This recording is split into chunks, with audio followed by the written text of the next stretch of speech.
नमस्कार। कभी सोचा है कि वैज्ञानिक हमारी इस दुनिया को मतलब हमारे आसपास जो कुछ भी हो रहा है उसे इतनी सटीकता से इतने प्रिसाइज तरीके से कैसे समझ पाते हैं? आज हम इसी की तह तक जाने वाले हैं। बात करेंगे भौतिकी की, मात्रकों की और मापन की। ये वो टूल्स हैं, समझिए, जो हमें इस पूरे ब्रह्मांड के कोड को क्रैक करने में मदद करते हैं। तो चलिए सबसे बुनियादी सवाल से शुरू करते हैं कि जब हम भौतिकी या फिजिक्स कहते हैं तो इसका असल में मतलब क्या होता है?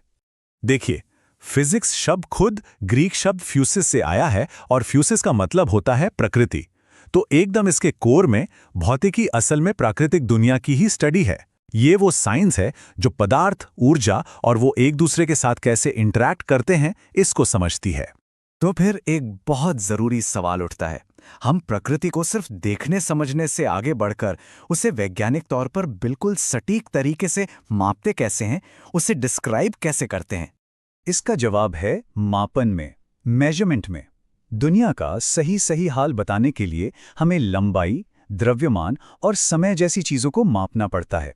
अब बिना माप के ये कहना नामुमकिन है कि कोई कार कितनी तेज चल रही है या कोई चीज कितनी भारी है।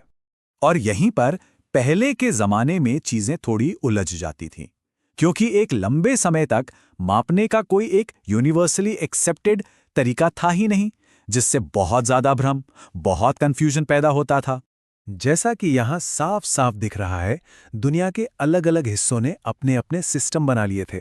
कोई मीटर में नाप रहा है, कोई फुट में, कोई किलोग्राम में, तो कोई पाउंड में। और सबसे मजेदार बात पता है क्या है? सिर्फ समय यानी टाइम की यूनिट, सेकंड, सब में एक जैसी थी। अब जरा सोच कर देखिए, जब लंबाई और वजन नापने के तरीके ही हर जगह अलग अलग होंगे तो साइंस और बिजनेस में कितना बड़ा कंफ्यूजन होता होगा। मतलब पूरी तरह से क्योस। तो इस गड़बड़ी ने यह बिल्कुल साफ कर दिया कि अगर पूरी दुनिया को विज्ञान और टेक्नोलॉजी में मिलकर काम करना है तो माप की एक यूनिवर्सल भाषा की, एक ऐसे सिस्टम की सख्त जरूरत है जिसे सब लोग इस्तेमाल कर सकें। और इसी जरूरत ने दुनिया को एक साथ आने पर मजबूर किया, एक ऐसी सार्वभौमिक भाषा बनाने के लिए। चलिए देखते हैं कि ये सब कैसे हुआ। ये सफर 1971 में जाकर पूरा हुआ, जब अंतर्राष्ट्रीय मात्रक प्रणाली, जिसे हम एसआई सिस्टम कहते हैं, उसे पूरी दुनिया ने अपना लिया। ये एक बहुत बड़ा मोड़ था जिसने पूरी दुनिया के लिए एक ही वैज्ञानिक मानक, एक सिंगल स्टैंडर्ड बना दिया। सिस्टम की जो सबसे बड़ी खूबसूरती है वो इसकी सादगी में है। सोचिए, ये पूरा का पूरा सिस्टम बस 7 मौलिक मात्रकों पर बना है। जी हां, सिर्फ 7। यह है सबसे जरूरी बात। पूरी की पूरी प्रणाली सिर्फ और सिर्फ 7 फंडामेंटल या कह लीजिए आधार मात्रकों पर टिकी है। चलिए एक नजर डालते हैं कि ये कौन से हैं।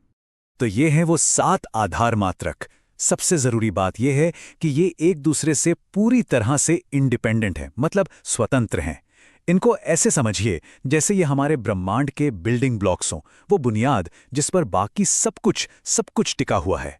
और इनकी जो परिभाषाएं हैं वो तो खैर कमाल ही हैं। जैसे 1 सेकंड कितना होता है, ये सीजियम परमाणु के लगभग 9 अरब कंपनों पर तय होता है। सोचिए कितनी प्रिसिजन है।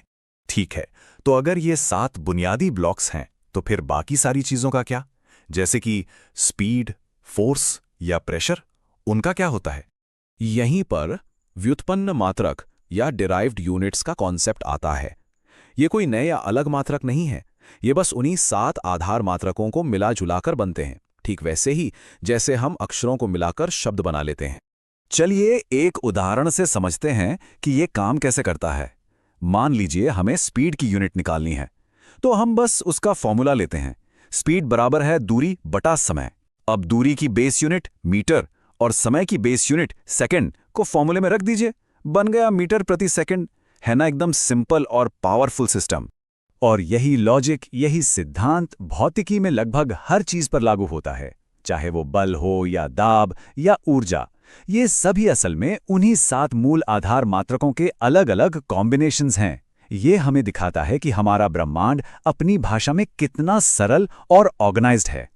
तो हमारे पास ये एक बहुत ही शानदार सिस्टम है, लेकिन असल दुनिया में इसका क्या असर है? ये इतना जरूरी क्यों है? मापन की ये जो साझा भाषा है, यही वो वजह है जिससे दुनिया भर के वैज्ञानिक एक दूसरे के साथ मिलकर रिसर्च कर पाते हैं। जरा सोचिए, इंटरनेशनल स्पेस स्टेशन को बनाना कितना मुश्किल बल्कि नामुमकिन होता अगर हर देश माप के लिए अपना अलग सिस्टम इस्तेमाल कर रहा होता। और अंत में यह हमें एक बहुत ही दिलचस्प सवाल पर लाकर छोड़ देता है। विज्ञान लगातार विकसित हो रहा है, हम रोज नई चीजें खोज रहे हैं। तो क्या ये 7 आधार स्तंभ हमेशा काफी होंगे, या क्या भविष्य की खोजों के लिए हमें किसी 8वें आधार मात्रक की जरूरत पड़ेगी? खैर, इसका जवाब तो सिर्फ वक्त ही देगा।